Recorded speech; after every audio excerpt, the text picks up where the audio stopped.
Bienvenue dans Affaires suivantes, il est 13h, nous sommes le dimanche 31 août. Je suis ravie de vous retrouver, de vous accueillir avec mon complice Dominique Rizet. Bonjour Pauline, bienvenue dans Affaires suivantes. Ensemble, nous allons plonger dans des affaires criminelles, intrigantes et passionnantes et vous allez nous aider, Dominique, avec nos invités à les éclairer. Au sommaire, 4 corps flottants, 4 hommes retrouvés noyés à Choisy-le-Roi et un possible tueur en série. C'est l'histoire la plus intrigante de l'été. Quel est le profil de l'auteur présumé? Comment relier les victimes entre elles et comment les enquêteurs travaillent pour tenter de faire parler les corps? Et c'est l'un des plus grands procès de la rentrée. Frédéric Péchier, 53 ans, anesthésiste réanimateur de Besançon, comparé aux assises. Il est accusé de 30 empoisonnements, dont 12 mortels. Il comparaît libre, clame son innocence, mais il encourt à la réclusion criminelle à perpétuité. Son état d'esprit, ses interrogations, sa vérité, son avocat sera avec nous. Enfin, une femme, une voix qui a porté dans le procès Mazan, un exercice de solitude aussi. L'avocate de Dominique Pellicot, maître Zavaro, sera notre invitée pour son ouvrage « Défendre l'indéfendable ». Elle nous racontera cette épreuve qu'elle a traversée contre vents et marées. Affaire suivante, c'est tout de suite.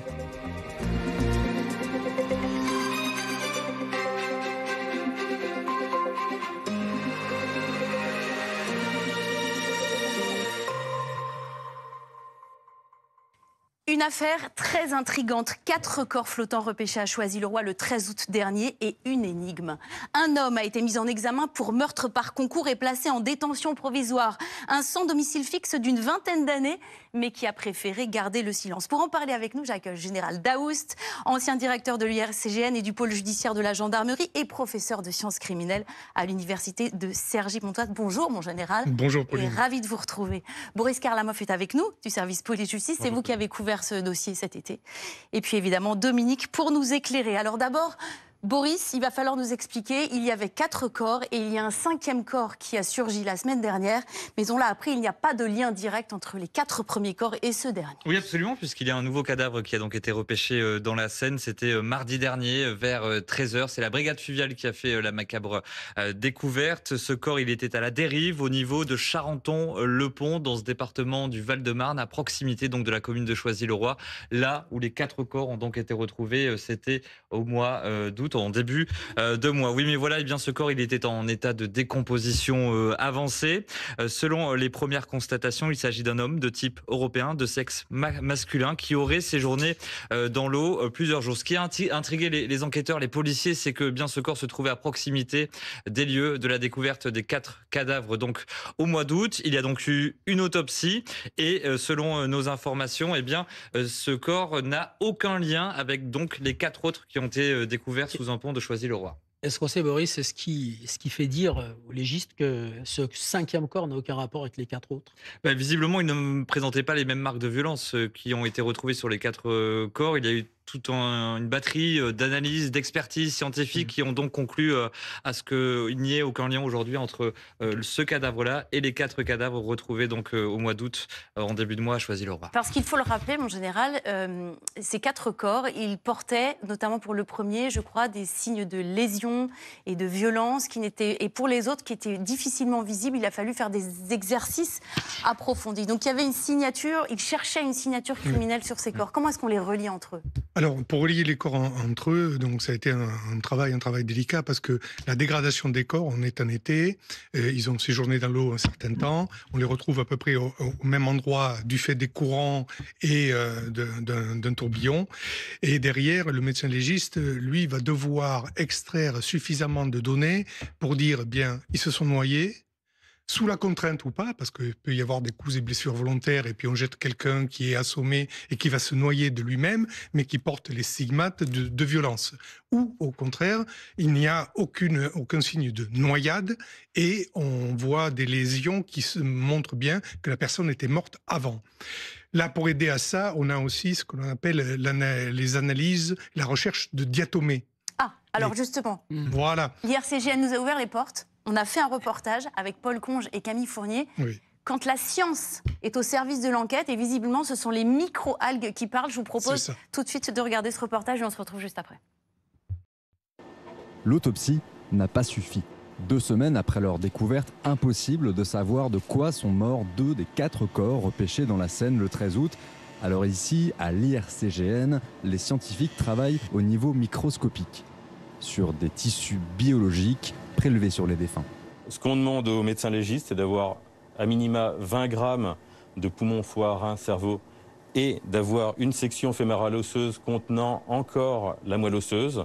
Ils font alors digérer ces tissus par des acides pour isoler les diatomées, des microalgues naturellement présentes dans l'eau, dont le squelette est composé de silice. L'objectif à ce niveau-là est d'éliminer toutes les parties biologiques et si possible ne conserver que le squelette de silice qui est particulièrement résistant à la putréfaction mais également aux attaques acides. Quand quelqu'un est encore en vie et se noie, ces algues microscopiques contenues dans l'eau sont alors inhalées par la victime. Ces diatomées vont se retrouver dans les poumons, les diatomées vont pouvoir passer dans le sang et à ce moment-là, si le cœur de la victime bat encore, les diatomées vont pouvoir circuler dans l'organisme et on va pouvoir retrouver ces diatomées dans les organes distants de la victime. Ce sera le diagnostic de la noyade. En revanche, si la personne est déjà décédée au moment où l'eau l'emporte, elle n'ingurgitera pas ces micro-organismes ou très peu. L'enquêteur pourra alors écarter cette piste de la noyade. Si on lui certifie que la personne n'est pas morte de noyade, là pour son enquête, on est vraiment sur un élément important. La nature au service de l'enquête. Dominique Coé, qu'est-ce que ça vous inspire, vous, cette affaire? Est-ce que vous vous souvenez de cas précédents, justement? Il y a eu une histoire, il y a eu un tueur d'homosexuels qu'on appelait le tueur au Minitel. C'est la brigade criminelle de Paris, déjà, qui avait travaillé sur ce dossier. Parce qu'il faut rappeler que dans ce dossier, les 4 victimes ont un profil un peu similaire. Oui, elles fréquentent un lieu de fréquentation homosexuelle. Absolument. Et puis, il y en a qui ont cette sexualité déclarée. Voilà, donc ce lieu fréquenté par des homosexuels. Et donc il y avait une histoire comme ça d'un homme qui en voulait aux homosexuels et qui tuait des homosexuels. Donc on l'avait appelé donc, ce fameux tueur au Minitel parce qu'à l'époque il donnait rendez-vous à ses partenaires donc, grâce au Minitel. C'était avant les réseaux sociaux. Et donc c'est une histoire qui avait fait pas mal de bruit. Mais on avait une histoire avérée de quelqu'un qui...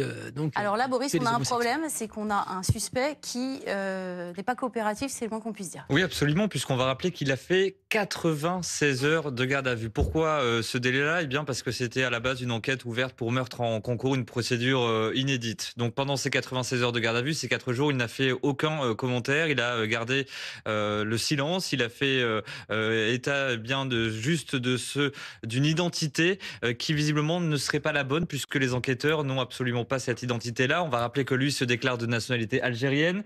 Oui, mais voilà, les enquêteurs ont la certitude qu'il serait de nationalité tunisienne. Il y a eu cette présentation face à un magistrat instructeur, c'était dimanche dernier au tribunal judiciaire de Créteil dans le cadre d'un interrogatoire de première comparution. Même attitude de la part de cet homme. Aucun mot, il reste mutique. Il a donc fait le choix, comme il en a le droit d'ailleurs, on va le rappeler, d'exercer son droit au silence. Donc aucune explication quant aux faits qui lui sont aujourd'hui reprochés et une incertitude aujourd'hui sur le mobile, même si les enquêteurs sont en train de travailler cette piste de crime homophobe, puisque dans ce squat-là, il y avait, c'était, vous l'avez dit Pauline, un lieu de rencontre entre homosexuels, des rencontres éphémères. Pardon, mais pour ceux qui nous écoutent, mais je n'ai pas bien compris l'histoire des 96 heures de garde à vue. 96 heures, c'est dans les affaires de terrorisme, de bandes organisées, de stupéfiants, pour éviter qu'on puisse détruire des produits.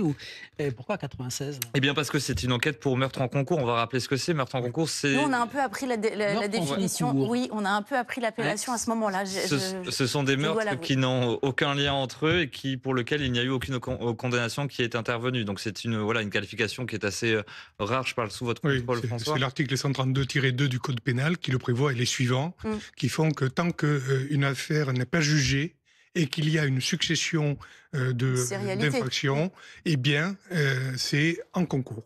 Ça peut être des infractions successives, délictuelles, mais aussi également des crimes en concours, et c'est le cas. Ce qui fait qu'au lieu de faire 24 heures ou 48 heures de garde à vue pour chaque individu, tout est rassemblé. Pour chaque victime, tout est rassemblé. Que c'est bon de vous avoir avec nous et d'écouter votre science, mon général. Alors, on a une piste possible d'un tueur en série, c'est ça qu'il faut rappeler. Et moi, j'ai une autre question, mon général et Dominique. À quelle fréquence on retrouve la brigade fluviale fait ce genre de découverte? Est-ce qu'il y a beaucoup de noyés qui ressortent à intervalles réguliers. Alors, je suis content d'avoir regardé les statistiques là-dessus. Selon les années, dans la Seine et sur la région parisienne, parce qu'il faut regarder la région parisienne, ça va de 8 à 20 personnes que l'on retrouve dans le Chaque fleuve. année. Chaque année. C'est des accidents, des suicides essentiellement, mais parfois, comme cette fois-ci, il y a aussi des meurtres. Je sais que vous avez travaillé vous-même sur des épisodes avec beaucoup de noyés à échelle mondiale. On parle du tsunami, notamment de la Thaïlande en 2004. Quels souvenirs spécifiques vous en gardez et quelle est la spécificité des examens qu'on réalise sur ce genre de corps? Alors, comme on le disait tout à l'heure, la difficulté est la dégradation. L'eau peut dégrader très vite, mais conserver en partie. C'est-à-dire qu'on observe une dégradation du corps qui fait que la reconnaissance des traits, eh bien, très rapidement, à partir du moment où la personne est restée plusieurs jours, on n'arrivera pas à retrouver. En revanche, si l'eau n'est pas trop chaude, le travail sur l'ADN va être facile. Et à partir de ce moment-là, si la personne est déjà connue, que ce soit par les familles qui ont signalé un disparu, qui ont donné leur ADN, dans le cadre de catastrophes comme le tsunami ou autre, on pourra faire des comparaisons. Si c'est dans le cadre comme l'affaire criminelle, si les victimes sont déjà connues du fichier national automatisé des empreintes génétiques, là c'était le cas, et les personnes ont pu être identifiées. Si on n'a pas ça, c'est déjà beaucoup plus compliqué parce que pas de reconnaissance visuelle et pas d'autres éléments que... et en plus, on est dans un milieu qui est un milieu de SDF, donc mal connu, mal répertorié, et là, c'est difficile pour partir. Là, sur les 4, il y en a 2 dont on connaît les ADN, qui sont fichés, et 2 dont on a les empreintes digitales, c'est ça? Et comment est-ce qu'on est remonté, Boris, au suspect? Rappelez-nous comment est-ce qu'on a fait. Alors, il y a cet homme qui est donc interpellé peu de jours après la découverte. Et en fait, lorsque les enquêteurs vont procéder à son interpellation, ils vont s'apercevoir qu'il détient soit des papiers d'identité, soit une carte bancaire, soit des téléphones portables, autant d'éléments qui appartenaient donc à ces aux 4 victimes. Et puis pour l'une d'entre elles, il y a une tache de sang donc sur le pantalon du mis en examen qui va être retrouvé. Ils vont faire matcher l'ADN et là, surprise, eh bien, il y aura l'ADN de l'une des 4 victimes, à savoir le corps le moins dégradé qui va donc matché avec la trace de sang. Donc tout autant d'éléments matériels qui ont permis de remonter sa trace. Avant cela, il y avait un gros travail d'exploitation à la fois de téléphonie, de vidéosurveillance et puis d'audition de témoins. Alors, difficile de prendre les empreintes digitales d'un noyé, vous l'avez dit, il y a les noyés d'été, les noyés d'hiver. On va rentrer dans le détail, mais tout le monde va comprendre. Et je me souviens d'une époque, d'une enquête de la brigade de recherche de la gendarmerie de Boulogne, il y a 40 ans. Un noyé avait été retrouvé et on faisait à l'époque, on découpait la peau du doigt de la victime. Les enquêteurs avaient des gants, mettaient la peau sur leurs doigts pour pouvoir appuyer, parce qu'on ne peut pas prendre l'empreinte digitale d'une personne dont la chair est complètement décomposée. Comment ça se passe aujourd'hui? Alors aujourd'hui, ça se passe pratiquement de la même façon. La seule différence, c'est que avant de procéder à l'enlèvement de la peau, pour pouvoir la remettre autour d'un doigt et la dérouler, il faut lui rendre sa pulpe. Donc on fait des injections dans le doigt qui vont retendre la peau. Parce que sans ça, quand tout le monde le sait, quand on prend un bain un peu long, on a toute la peau qui se fripe et on pourrait plus en retirer facilement les empreintes digitales. Donc, on repulpe le doigt et après, c'est là où on va enlever la peau qui va être mise sur un des techniciens ou un des experts. Bien sûr, il l'aura mis en gants et fera le déroulé des empreintes digitales. Qu'est-ce qui reste comme étape dans l'instruction, Boris? Il y a un mobile qui est encore un peu flou. Peut-être que ce suspect, ce mis en examen, va être réinterrogé au fur et à mesure il va l'être, oui, absolument, puisqu'on va rappeler qu'il a donc été mis en examen pour meurtre en concours, placé en détention provisoire. Maintenant, on n'en est qu'au début de l'instruction. Il va falloir donc le convoquer, sans doute à plusieurs reprises, dans le bureau du magistrat instructeur. Reste à savoir s'il va réserver sa parole à ces échéances à venir. Mais voilà, ils vont essayer d'en savoir plus déjà sur sa personnalité. Le mobile qui reste aujourd'hui en inconnu, même s'il y a cette hypothèse, je le disais, de crime en série pour des motifs homophobes. Mais attention, ce n'est pas la piste privilégiée. Il y a tout un tas de pistes à côté sur lesquelles travaillent les enquêteurs. On n'en est qu'au début et sans doute que nous n'aurons pas de réponse avant plusieurs mois, si ce n'est peut-être plusieurs années sur le mobile exact dans cette affaire. Tout à fait. Et là, il faut voir quel est le parcours de cet individu. Parce que je vous rappelle une affaire qui avait défrayé la chronique dans le milieu SDF, Francis Holm, qui a été condamné définitivement en 1992, qui a 11 victimes répertoriées à travers la France. Et c'était l'adjudant Abgral qui l'avait réussi à intervenir et en tout cas le faire parler. Jean-François Abgral. De la ténacité des enquêteurs. Exactement, mais surtout la difficulté de refaire un parcours avec une personne qui ne voulait pas parler. Et là, on commence à être dans le même cas. Exactement. Il a fait un boulot incroyable, Abgral. On en reparlera. Merci beaucoup, mon général. Merci d'avoir été avec nous pour cette première. Et on compte sur vous tout au long de l'année pour nous éclairer. L'étrange docteur Péchier, à présent. Il était médecin anesthésiste à Besançon. Avec une solide réputation, le docteur Péchier comparaît dans 8 jours. Libre aux assises du Doubs à partir du 8 septembre. Il est accusé d'avoir tué 12 patients parmi 30 empoisonnements dans 2 cliniques de Besançon. Qui est réellement ce docteur? Comment se défend-il? Face à lui, 156 parties civiles. Le point sur l'affaire avec Pierre-Louis Bousset. À en croire ses collègues, il était parfois considéré comme la star des anesthésistes de Besançon. Une image de sauveur charismatique, aujourd'hui dans la tourmente d'une affaire tentaculaire.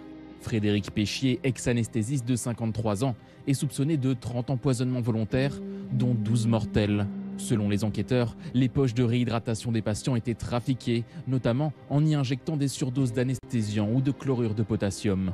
Le poison s'écoule alors au goutte à goutte dans la veine du patient lors de l'anesthésie et conduit à un arrêt cardiaque lors de l'opération. Pour l'accusation, Frédéric Péchier a commis ses crimes sur fond de tension avec ses collègues. Cela lui aurait également permis de démontrer ses qualités de réanimateur sur les patients. L'ex-anesthésiste n'a jamais été pris en flagrant délit, mais pour le parquet, pas de doute. Frédéric Péchier est le dénominateur commun de ces empoisonnements. Il est, je dis bien, le seul à avoir été présent le jour de l'ensemble des événements indésirables graves suspects, ou en tout cas pour les opérations du lundi, avoir été présent le vendredi en fin de journée à la clinique, jour où les chariots d'anesthésie sont préparés pour le premier jour de la semaine suivante. Les patients concernés étaient pour la plupart en bonne santé. Certains de ceux ayant survécu doivent maintenant vivre avec un profond traumatisme. On a la peur au ventre de se refaire anesthésier, on appréhende toutes les anesthésies possibles, donc on croise les doigts en se disant pourvu que je ne tombe jamais malade, pourvu que je ne me casse rien. Auprès de BFM TV, Frédéric Péchier continue de clamer son innocence dans ce dossier. Je comprends la haine des parties civiles envers moi, parce qu'on leur a vendu une fausse affaire. Je comprends qu'elles tiennent absolument à ce qu'il y ait une vérité d'empoisonnement. Le procès de Frédéric Péchier doit s'ouvrir le 8 septembre prochain. Alors qu'il comparaît libre, il encourt la réclusion criminelle à perpétuité.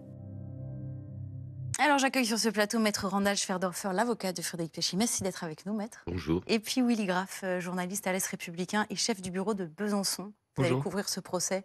Vous avez couvert l'instruction aussi. Et Boris, vous allez couvrir le procès pour BFM TV. Boris, vous avez réussi à joindre le docteur Péchier vendredi par téléphone. Quel est son état d'esprit? Que vous confie-t-il et comment est-ce que vous l'avez trouvé? Oui, nous avons passé une dizaine de minutes ensemble au téléphone. C'est la deuxième fois que je l'appelais ces derniers jours et cette fois-ci, eh bien, il nous a donné son accord pour qu'on puisse retranscrire ses propos. Je l'interroge forcément sur son état d'esprit actuel à moins de 10 jours de l'ouverture de ce procès déjà qualifié de hors norme. Il me dit « Je ne suis pas particulièrement anxieux, mais ce n'est pas non plus une partie de plaisir ». Frédéric Péchier, il est accusé d'avoir empoisonné 30 patients, dont 12 mortels. À ce stade, il y a 156 parties civiles qui se sont constituées. Me dit-il, les parties civiles, je les comprends. On leur a donné un os à ronger en leur disant qu'elles avaient été empoisonnées alors que ce n'est pas vrai. Elles ont la certitude de cela. Ça va être dur pour elles d'entendre la vérité et de refaire face à la clinique et aux médecins qui les ont endormis. Je comprends leur haine de moi parce qu'on leur a vendu une fausse affaire et je comprends qu'elles tiennent absolument à ce qu'il y ait cette explication d'empoisonnement. Lors de son procès, Frédéric Péchier affirme à BFM TV bien qu'il veut livrer sa vérité et qu'il a la certitude que celle-ci va sortir. Frédéric Péchier va donc être présent pendant ces 3 mois et demi d'audience. Comment est-ce qu'il se prépare à cela? Est-ce qu'il va supporter d'être présent tous les jours? Alors qu'on le rappelle, il avait tenté de mettre fin à ses jours en octobre 2021. Aujourd'hui, il affirme à BFM TV n'avoir aucun problème de santé. Il faudra bien tenir sur toute la longueur du procès. C'est comme une semaine de travail. Aujourd'hui, on l'a interrogé également sur ce qu'il fait au quotidien. On va rappeler qu'il n'a fait aucun jour de détention provisoire. Il a été placé sous contrôle judiciaire avec interdiction de paraître dans ce département du Doubs. Il loge actuellement, et ça depuis plusieurs années, à côté de Poitiers. chez ses parents et il me déclare: c'est une vie où j'ai tout perdu. J'ai perdu mon mariage, j'ai perdu mon boulot, j'ai perdu mes amis, je ne suis plus avec eux, je suis à distance de ma famille, je n'ai pas vu grandir mon fils pendant son adolescence, cela fait des années, je passe mon temps dans le dossier à lire, à aider mes avocats dont vous faites partie, Maître Schwerdorfer. Ce n'est plus possible. Il faut que j'aille me battre une dernière fois quand je l'interroge sur vraiment ce qu'il attend de ce 8 septembre prochain, que cela se termine. Je ne suis pas fatigué, je ne suis pas énervé, je veux que les gens écoutent pour une fois. Frédéric Péché affirme à BFM TV ne pas avoir d'intime conviction dans cette affaire dont il est le personnage principal. Un homme qui se dit détruit et qui reste, on le rappelle, présumé innocent. Alors, Maître Schwerdorfer, l'enjeu il est de taille puisqu'on l'a dit, il comparaît libre, mais il encourt la réclusion criminelle à perpétuité. Comment on prépare Frédéric Péché à l'Everest, en fait? C'est ce vers quoi, c'est ce face à quoi il va se retrouver. Alors, d'abord, c'est vrai que ça fait 8 ans qu'il attend ce procès. Pendant 8 ans, à 4 reprises, on peut dire que les juges d'instruction, le parquet de Besançon, la police judiciaire se sont acharnés pour le faire incarcérer. Acharnés, vous dites? Oui, acharnés. Ils n'ont jamais réussi à obtenir cette incarcération. Ce qui est assez exceptionnel d'avoir un homme qui est accusé, notamment de 12 empoisonnements mortels, qui est resté libre pendant 8 ans. Ça n'existe pas. Mais il y a des raisons, et on s'expliquera à la cour d'assises. Comment on se prépare Bon, j'ai beaucoup aimé le résumé qui vient d'être fait. Tout est dit sur l'état de santé de Frédéric Péché, sur son état d'esprit, parce qu'il attend ce procès. Vous le retrouvez dans les mots qu'il a choisis avec Boris? Totalement. Et je dirais, parce qu'on me pose la question, est-ce qu'il est abattu, est-ce qu'il est combatif? Il est investi. Il est investi et ça fait 8 ans qu'il attend. Et donc, c'est enfin le moment où il va pouvoir s'exprimer. Depuis 8 ans, pendant 8 ans, les juges d'instruction l'ont écouté, lui ont posé des questions, y compris les enquêteurs, à 2 reprises, 2 séries de garde à vue, mais ne l'ont jamais entendu. Jamais. Écoutez, entendu. C'est 2 choses très différentes. À la cour d'assises, en plus, enfin, on aura un débat contradictoire. Tout va être discuté. Parce qu'il y a eu, en tout cas, au moins un empoisonnement, c'est sûr, et un empoisonneur à la clinique Saint-Vincent. Qui est-ce? Et on dit est-ce que c'est la bonne personne dans le box des accusés? On a toujours dit que c'était pas Frédéric Péché, on l'a toujours maintenu. Il y a une cour d'assises et on verra ce qui se passe. Donc, vous dites, il y a eu des empoisonnements. Oui, il y en a eu, mais c'est pas lui, c'est quelqu'un d'autre. Je viens de dire qu'il y a, avec certitude, au moins un empoisonnement. C'est le cas Gandon, pour être très clair. C'est pas lui qui l'a commis, donc il faut trouver l'auteur. Ce n'est pas Frédéric Péché. Et effectivement, il y a bien quelqu'un qui l'a fait, et c'est bien quelqu'un de la clinique. C'est une évidence. D'accord avec ça? Ça paraît évident, ça ressort de la procédure et c'est pas contesté par la défense. C'est le point de départ de notre discussion. La question n'est pas de savoir s'il y a crime ou non. La question, c'est de savoir effectivement qui. Et c'est pas forcément le docteur Péchier. Ça m'appartient pas de répondre à cette question. C'est tout l'intérêt de ces 4 mois d'audience. Vous la posez la question, vous? Est-ce que c'est vraiment lui? Je me la pose, bien sûr, mais je me garde bien d'avoir un avis tranché et définitif. Dans notre métier, il faut qu'on reste ouvert à tout. Mais c'est vrai que ça va être très, très intense pendant 4 mois. Et on va voir ce qu'il en ressort. Le curseur, il est entre 1 et 30 empoisonnements à suivre. Vous avez préparé une question avec Pauline, on voulait vous demander, mais elle est plus d'actualité. Qu'est-ce qui reste de cet homme, du docteur Péché, après sa tentative de suicide? Mais on a déjà la réponse parce qu'il est quand même très combatif. Quand il répond à Boris, il est très combatif. Il n'a aucune parole. Attendez, aucune parole, rien pour les victimes, rien. Si, il dit je comprends leur haine, on leur a vendu une fausse. Je comprends leur haine, c'est un peu facile, mais dire bon, je pense à elle ou j'ai. Il a toujours dit, qu'il avait été, que pour lui de toute façon, empoisonnement ou pas empoisonnement n'est pas la question. Il y a des victimes dans cette affaire. Quoi qu'il se soit passé, il y a des gens qui ont été victimes, qui ont souffert, aujourd'hui qui ont des séquelles, mais à qui on dit c'est un empoisonnement et à qui Frédéric Péché dit non, ce sont des accidents d'anesthésie. Si c'est pas lui, ce n'est pas la même chose. Sauf pour un cas, Monsieur Gandon. Une parole sympathique pour elle. Mais il cherche la vérité, je comprends que... Dominique Rizet, c'est compliqué de s'exprimer, et notamment en aussi peu de temps, je peux vous assurer qu'il l'a. Ça reste un soignant. Et puis on le verra devant la cour d'assises surtout. Et on le verra devant la cour d'assises, mais ça reste quelqu'un qui a toujours gardé en ligne de mire aussi, qui a de vraies victimes dans cette affaire, des gens qui ont vraiment souffert et qui ont failli mourir, et dont certaines sont décédées, et on s'expliquera sur tout ça à la cour d'assises. Par contre, il a toujours dit la même chose, c'est pas moi. Moi, je n'ai rien fait à ces gens-là. Sa ligne de défense, elle n'a jamais varié. Jamais. Il a essayé d'apporter des explications. Vous-même, vous avez été jusqu'à vous mettre en scène, si je puis dire, en essayant de polluer des poches, de montrer comment est-ce qu'on polluait des poches. Expliquez-nous ce que vous avez fait. C'était devant les caméras de télévision, c'est il y a quelques années. Au départ de l'enquête, les enquêteurs nous disent qu'il est impossible pour un profane de polluer des poches. Ça ne peut être qu'un anesthésiste et même pas un infirmier anesthésie. On parle des poches qu'on administre. Des poches de soluté, des poches de Ringer. Qu'est-ce qu'on fait?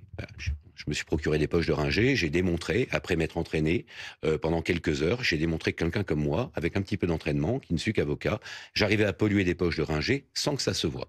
Mais ça les a bien que convaincus? n'importe quel anesthésiste. Mais Pas ils n'ont vraiment. jamais été convaincus d'aucun argument du docteur Péché. Pourquoi? Parce que depuis le départ de cette affaire, les enquêteurs comme les juges d'instruction ont toujours été convaincus de la culpabilité de Frédéric Péché.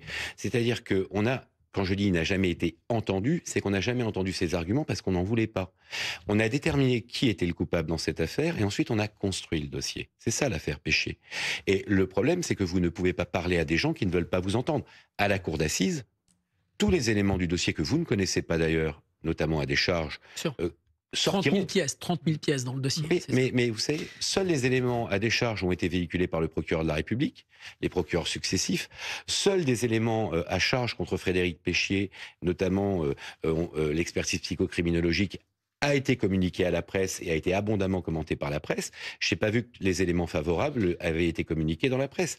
Elles seront communiquées aux assises. Ouais. Les journalistes pourront enfin comprendre ce qu'est l'affaire Péché avec tous les éléments. La particularité, c'est que, rappelons-le pour nos auditeurs, nos téléspectateurs, il n'y a pas de scène de crime, il n'y a pas de flagrant délit, il n'y a pas de mobile évident, mais il y a un faisceau d'indices graves et concordants selon l'accusation. Willy, je vous vois dodeliner de la tête, vous n'êtes pas d'accord? Ah si, je suis d'accord. Effectivement, il n'y a pas la preuve irréfutable qui certifie que Frédéric Péchier serait coupable.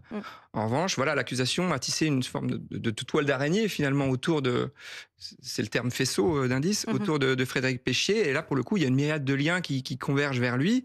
Non, je dodelinais sur le côté scène de crime, dans la mesure où, et là peut-être que Randall nous rejoindra là-dessus, c'est sur le dernier cas, il y a une scène de crime, il y a même des seringues qui sont présentées comme l'arme du crime. Et c'est vrai que ce dernier cas pose énormément de questions. Et en fait, le point de départ de l'affaire, c'est sa fin. C'est le dernier, exactement. Et il y a bien une scène de crime.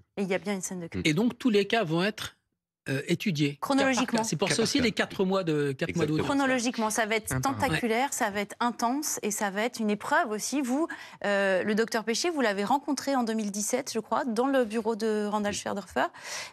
Des mots qu'il a donnés à Boris et de ce que vous savez à l'approche du procès, est-ce que vous mesurez le chemin qu'il a parcouru ou la descente, je ne sais pas comment on dit, entre 2017, le début de l'affaire, et aujourd'hui? Quel homme est-il? Alors, pour ce qui est des mots, et pour répondre à votre question, là, on était donc mi-mars 2017, ça faisait 10 jours que Frédéric Péchier était mis en examen. L'affaire avait eu le temps de prendre un petit peu d'ampleur dans la presse. C'est vrai que c'était la première interview qu'il accordait à un média. Et les mots étaient déjà les mêmes dans le sens où on avait titré « Je veux donner ma vérité ». Je crois que c'est ce qu'il a à nouveau répété. Donc, mot, pour le coup, on est sur on est sur la même ligne. Après, en revanche, moi, j'avais en face de moi quelqu'un qui était, qui avait un certain charisme, qui avait une vraie stature et qui semblait déterminé à se battre. Là, on sait que ces 8 années d'instruction l'ont quand même éreinté. Sa vie personnelle, alors c'est pas trop à moi d'en parler, mais est parti quand même en lambeaux. Et, il le dit, hein, j'ai tout perdu, donc ça veut dire qu'il a divorcé, qu'il a ses enfants, mais qu'il a quand même perdu son job, ses amis, sa famille. Et donc il y a une vraie question. Même si on s'attend tous à ce que, bien sûr, il soit là au premier jour de son procès, mais il y a une vraie question sur la manière dont il va encaisser les 4 mois d'audience, parce que je peux vous garantir que les 2 avocats généraux et même les avocats de partie civile vont lui mettre une pression terrible et constante.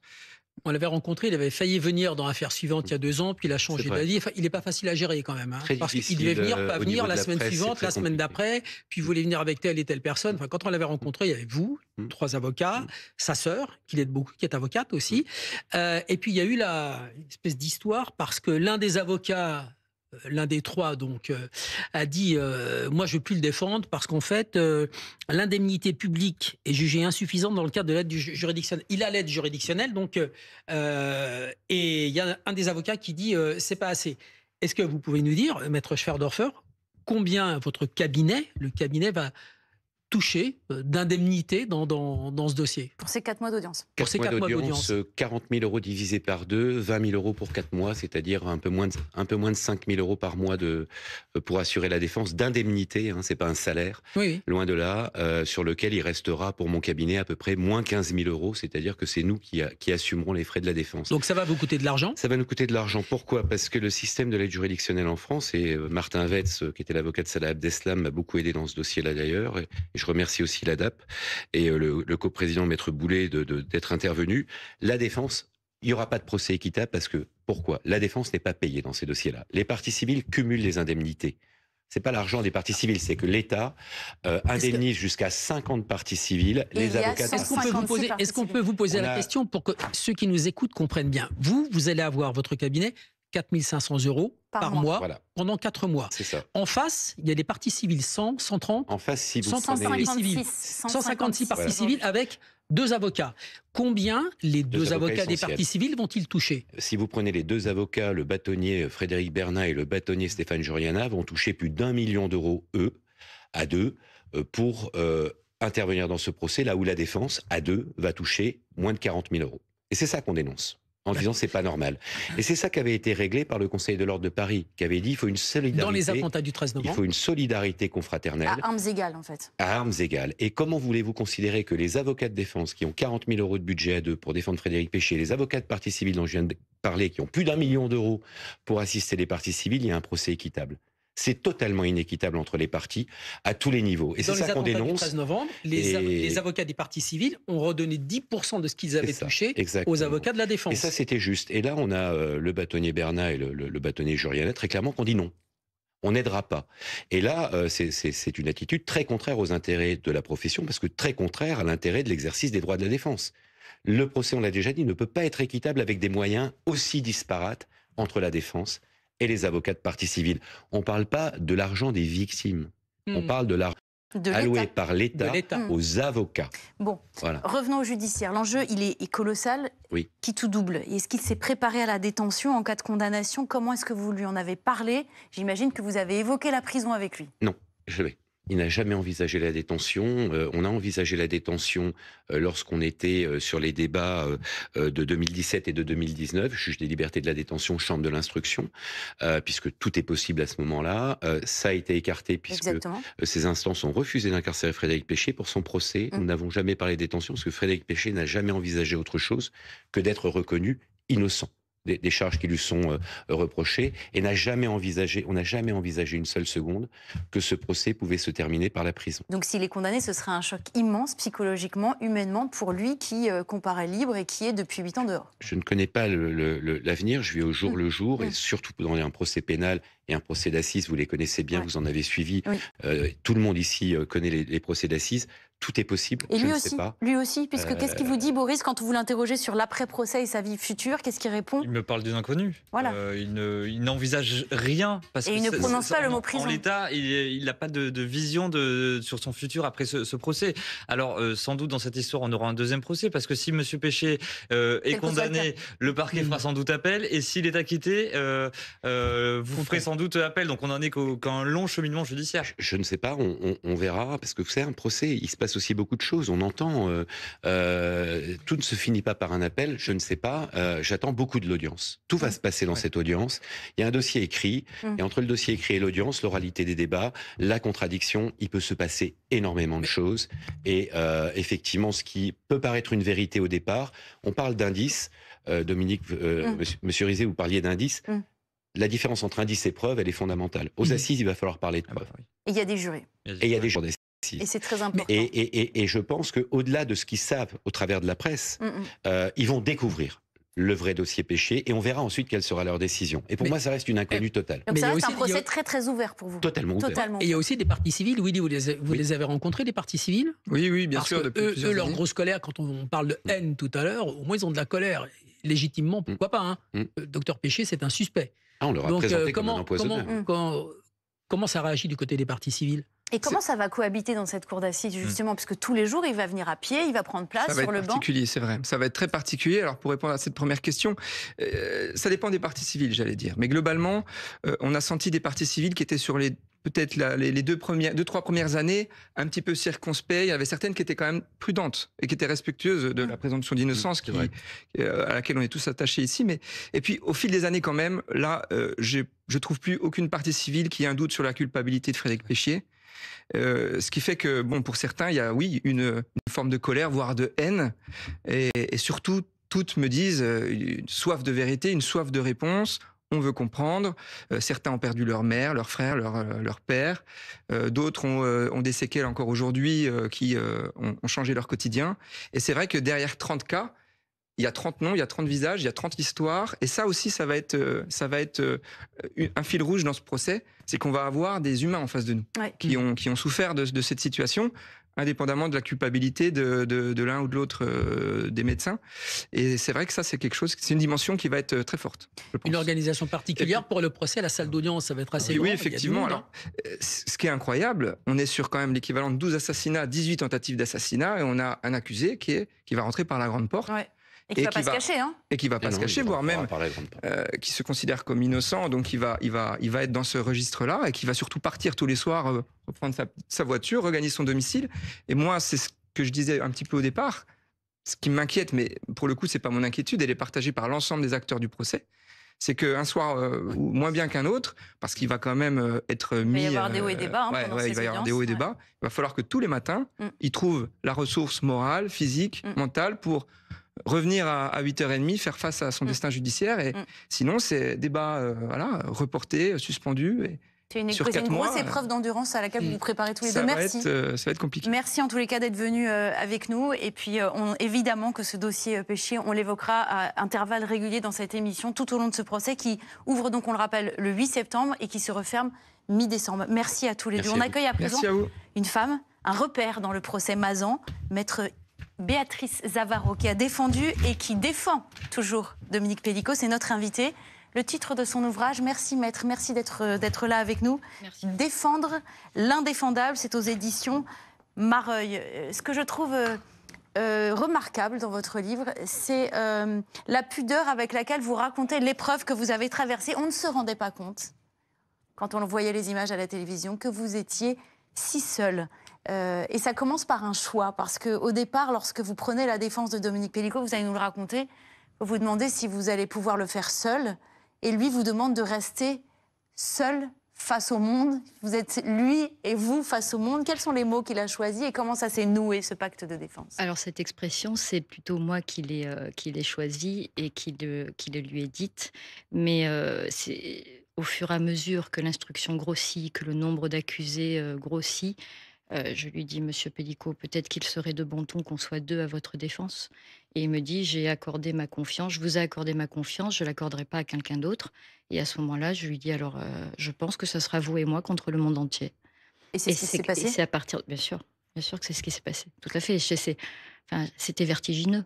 Mais c'était vertigineux, vertigineux sur le long cours. C'est-à-dire qu'on s'en est rendu compte qu'on arrivait progressivement à quelque chose qui était en train de presque nous dépasser. Donc, voilà. Pellicot, c'est mon Everest, vous dites? Ah oui. Et il reste des sommets à franchir, on va y revenir? Oui, je crois que c'est le plus haut, et l'Everest, il me semble, non? Donc, je sais pas. Je veux dire, il y a des étapes de montagne à franchir pour aller jusqu'au sommet. Bien sûr. Vous dites, finalement, comment défendre l'indéfendable, comment défendre Pellicot. Nous, on voudrait vous poser la question autrement.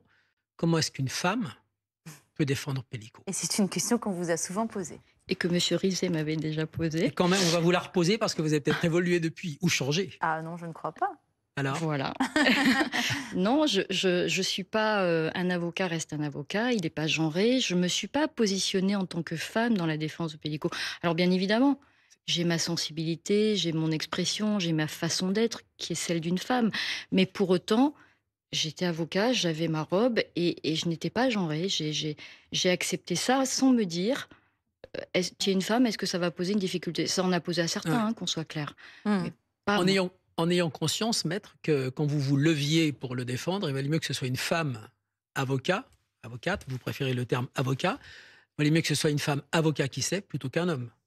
En fait, la question, peut-être on pourrait la poser aussi à Madame Pellicot qui a choisi 2 hommes pour la défendre. Donc, je veux dire, on était... Bon. Un partout balle au centre. Voilà. Qu'est-ce que vous gardez de ces semaines d'audience? On découvre dans ce livre les coulisses du procès à travers vos yeux. On découvre la distance de vos confrères, votre isolement, votre concentration. Votre compagnon dit que vous êtes un moine soldat. Est-ce que vous avez traversé cette épreuve avec autant de densité et de concentration? Et qu'est-ce qui vous a fait le plus souffrir? Est-ce que le regard de vos pairs a été difficile? Non, le regard de mes pairs n'a pas été difficile parce que je m'y attendais quelque peu. Je savais qu'en préparant cette affaire, je disais toujours à mes proches, je disais il faut que je sois armée parce que j'ai en face de moi 35-40 avocats qui vont pas me louper. Et il faut Je suis sur un fil, écrivez-vous, on me traite d'avocate générale. Ma position n'est ni facile à assumer, ni confortable. C'est ça, cette Bien sûr. impression? Non, mais complètement, complètement. Si vous voulez, je savais tout ça, mais ce qui a complètement changé la donne, cette phrase-là, elle est vraiment l'expression de mon sentiment. Mais au départ, le 2 septembre 2024, je sais que ça va être compliqué. Je sais que ça va être un combat un peu âpre entre les uns et les autres, mais je n'imagine pas, en fait, d'abord, je n'imagine pas que Madame Pellicot ne demandera pas le huis clos, la publicité étant un principe, donc pas de difficulté. Mais quand Madame Pellicot nous dit qu'elle ne demandera pas le huis clos, je sens que là, les choses bougent. Que Nous aussi, ça nous a tous dépassés. Voilà, il y a un vrai virage qui est en train d'être amorcé. Et donc après, oui, peut-être fort de la présence de la presse, les uns et les autres se sont un petit peu déchaînés, quoi. Donc c'était âpre, oui, effectivement, le combat était âpre. Et j'étais encore un peu plus isolée que ce que je pouvais l'imaginer avant le début de cette audience. Les gens qui viennent vous en parler aujourd'hui au restaurant, dans la rue, vous disent quoi? Maintenant que le procès est terminé, la condamnation est tombée, la vie continue. Ils me disent merci, les femmes. Certaines femmes me disent merci, beaucoup d'ailleurs. Les autres me disent quel courage. Mes pères me disent tu as représenté la profession et tu as fait honneur à la robe. Des magistrats me saluent. J'ai eu un retour extrêmement bienveillant. Parce que la ligne était ténue, vous étiez quand même sur une ligne de un vrai crête fil. pas facile. Oui. Pas facile. J'étais sur une ligne de crête parce que, je l'ai dit souvent, je l'ai écrit, Madame Pellicot n'était pas mon adversaire. Oui, C'est ça, pas ça sort dans le livre d'ailleurs. Ça sort. Et puis, Madame Pellicot, c'est pas elle qui déclenche l'action publique. C'est pas elle qui va se plaindre de viol. C'est pas elle qui pousse la porte du commissariat pour dire j'ai été victime d'un viol, je viens le dénoncer. Alors on le rappelle, c'est d'abord le vigile de ce centre Leclerc qui... Oui, c'est le vigile qui découvre Monsieur Pellicot en train de filmer. Les enquêteurs qui ont la bonne idée d'aller voir les disques durs et de remonter... oui, puisque le matériel informatique est saisi. Voilà, c'est comme ça que ça démarre. Bien sûr, complètement. Ça part d'une façon complètement, anodine, on va dire, puisque c'est... Enfin, anodine. Dans le contexte d'une procédure pénale qui démarre, matériel saisi, etc. Et il regarde et il découvre effectivement cette femme qui est dans différentes positions avec différents hommes et on lui présente ça. Donc, en fait, même là, tout est inversé, tout est bouleversé dans ce dossier. Vous prêtez serment en 96, c'est ça? Oui. On a regardé tout de suite. Le 3 janvier 96. Vous défendez Christine de Vier-Joncourt dans la avec Sophie Beauté.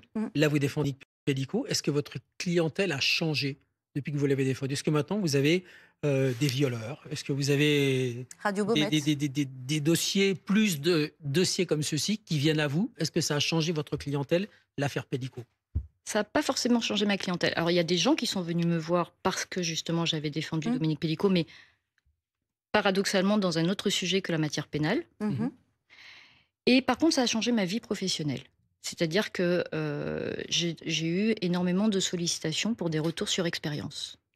On m'a demandé d'intervenir à des conférences, à des facultés de droit. Ah oui, je trouvais ça très intéressant. Vous écrivez que vous avez voulu faire une conférence sur les traversées en solitaire de différents métiers.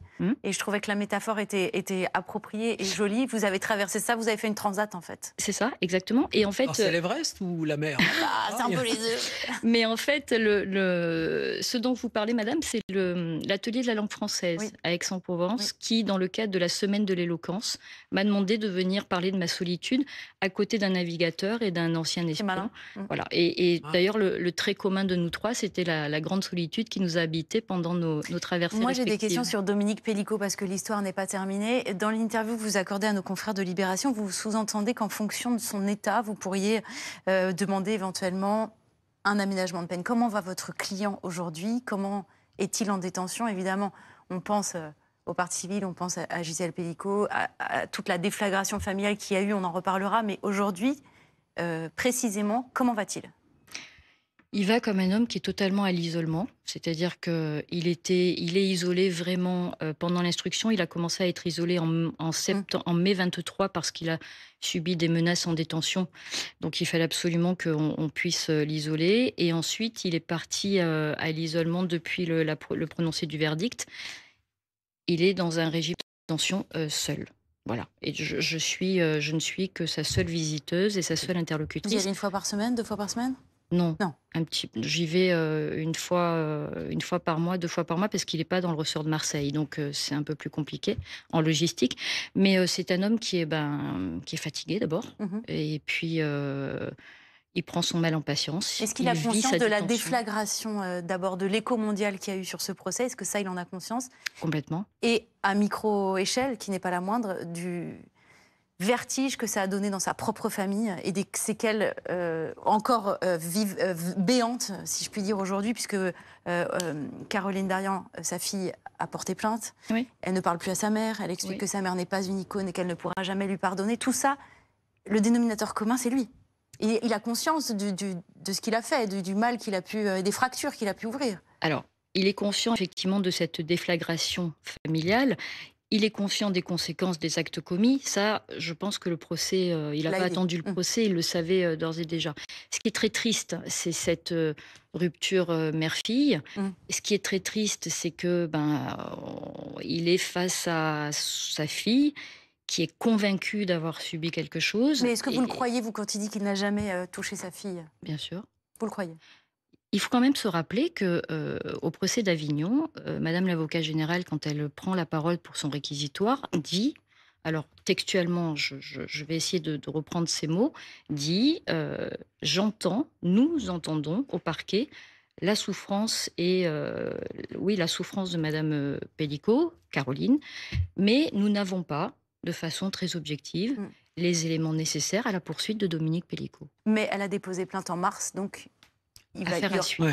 Affaire suivante, si on peut dire. Est-ce qu'il vous parle de... Ça va être difficile de s'appeler Dominique Pellicot, de ressortir. Il ne va pas faire 20 ans, il va faire quoi, 14, 15 donc il sortira bientôt, dans quelques années. Mais vous avez quand même les 2 tiers de sûreté. Oui, il y a 2 tiers de sûreté. Quand on fait... Oui, vous savez, même la période de sûreté, vous le savez mieux que moi, elle est révisable. Quand on a fait les 2 tiers de sa sûreté, on peut demander la révision de sa sûreté. Si elle est accordée, on fait une demande de sortie. Donc, visiblement, il va bien se tenir en prison, donc il aura un bon dossier. Est-ce qu'il vous parle parfois de ce qu'il a l'intention de faire après? Est-ce qu'il va partir très loin? Il a d'abord d'autres dossiers. Est-ce qu'il va aller s'enfermer dans un monastère comme Jean-Claude Roman? Effectivement, il y a d'abord l'affaire des cold cases qu'il va falloir gérer. Donc on le rappelle, il a 2 dossiers, 2 mises en examen. Les agents immobiliers. Il y en a une pour laquelle il a... C'est la même mise en examen pour les 2 dossiers. Une même mise en examen. Il a avoué pour l'un, mais il a nié pour l'autre. Il a avoué partiellement pour l'un, 99, et il conteste absolument 91. Mais du coup, l'instruction est toujours en cours. L'instruction est toujours en cours. Il a un statut de libre dans cette affaire, puisque le mandat de dépôt n'a pas été renouvelé. Donc, l'instruction est en cours, il y a des choses à faire, il y a des choses qui sont faites et qui ne sont pas inintéressantes, au contraire. Donc, c'est une fois que peut-être tout ça sera évacué, entre guillemets, on pourra envisager la suite. Mais en tout cas, pour répondre à votre question... On respecte et on s'applique la présomption d'innocence. Bien sûr. Donc, supposons qu'il sorte, là, bientôt, est-ce qu'il a un projet? Partir loin? Oui, je pense que c'est ça. Forcément obligé. De toute façon, il n'y a plus grand-chose qui le retient. Mais pas forcément obligé, mais il a envie. On voudrait vous poser une question brutale. Je vous en prie. Jacques Vergès, qu'on a connu et qu'on aimait beaucoup, un jour avait répondu à une question, on disait qui auriez-vous aimé défendre l'indéfendable? Il avait répondu Hitler. Vous, qui auriez-vous aimé défendre? En dehors de Dominique Pellicot. Mon Dieu, vous me posez une... Vous avez dit mon Dieu. C'est une question vicieuse. C'est Pauline qui l'a imaginé. Donc c'est une question vicieuse. Alors qui? Des gens passés de l'histoire. Ouais, des gens de l'histoire, des horribles personnages de l'histoire. Guy Georges. Guy Georges. Et on a la réponse. Oui. Autre question. Mais je crois que oui, Guy Georges. Oui. Vous avez mais parce que vous me regardez très... Non, mais expliquez. Mais parce que... Non, pas du tout. Non, mais ce que je veux dire, c'est qu'en fait, oui, parce que c'est tellement complexe. Je vous regarde avec beaucoup d'admiration, parce qu'il faut les défendre, ces gens-là. Merci beaucoup. Mais c'est tellement complexe. C'est ça qui est passionnant dans le métier. C'est quand vous avez affaire à une personnalité complexe. Moi, quand je rencontre Dominique Pellicot, vous avez tellement un écart... L'écart, c'est encore trop faible entre sa vie de famille, ce qu'il représente, ce que les gens savent de lui et ce qu'on va découvrir. C'est ça qu'il faut explorer. On est sur une logique de reconnaissance des faits, donc il n'y a pas de démonstration de la matérialité des faits. Mais donc c'est ça qui est passionnant à expliquer. C'est ce que j'ai voulu essayer de faire à la cour criminelle, c'est-à-dire dire attention, vous jugez un homme. Et pour juger, il faut comprendre, c'est pas de moi, vous le savez bien. Mais voilà, donc c'est ça qui est passionnant. C'est cette complexité de personnalité qui est passionnante. Vous jugez un homme, il n'y a pas de monstre. Pardon ?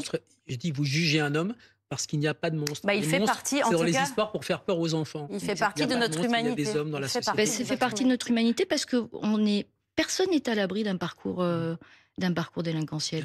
Donc on rappelle le titre de votre livre, Défendre l'indéfendable. C'est dans la moisson des livres post-Mazan. C'est un livre très éclairant qui est édité chez Mareuil Éditions. Alors à quand un film de cinéma sur le procès ou sur votre client? On voit dans le livre que vous avez été approché par de grands producteurs américains. Mais avant de vous quitter, je voulais vous proposer un petit clin d'œil. Signé Gérard Jugnot, l'acteur, il est incarné dans un film qui sort le 1er avril, le faux Xavier Dupont de Ligonnès. Vous savez, celui qui avait été arrêté en lieu et place du vrai Xavier Dupont de Ligonnès à Glasgow. C'était en octobre 2019. Il s'appelle Guy Joao, cet homme. C'est un ancien ouvrier de Renault. Et il y a eu une méprise totale. Le film, ça ne s'invente pas. Il s'appelle Mauvaise pioche et ça sort donc le 1er avril. Écoutez. C'est vrai que je me suis intéressé à l'histoire de ce pauvre monsieur qu'on a pris pour Dupont de Ligonnès, alors qu'il y reconnaît, il n'était pas du tout, il ne lui ressemblait pas du tout. Enfin, c'est une totale bévue, une fake news. C'est vrai qu'il y a il y a eu un emballement médiatique et policier un peu fou que j'ai essayé de traiter. Moi, je ne raconte pas la vraie histoire, je me suis inspiré de ça, et du mécanisme de comment... et des dégâts que ça fait une fois que le soufflet est retombé. Je suis content du film, et j'ai un casting formidable. Il y a Thierry, il y a Daroussin, il y a Zabou, il y a Michel Larocque, il y a François Morel, il y a Fifi Lachaud et Rim Kirsi que j'ai réussi à détourner de leur univers. Et enfin bon, je dois dire que je me suis vraiment régalé. Merci beaucoup de nous avoir suivis pour cette première. Ce fut un plaisir, Dominique. On se retrouve ici dimanche prochain, même jour, même heure, avec un nouveau numéro d'Affaires suivantes. Dimanche prochain, sur la 13, et préférez toujours l'original aux contrefaçons.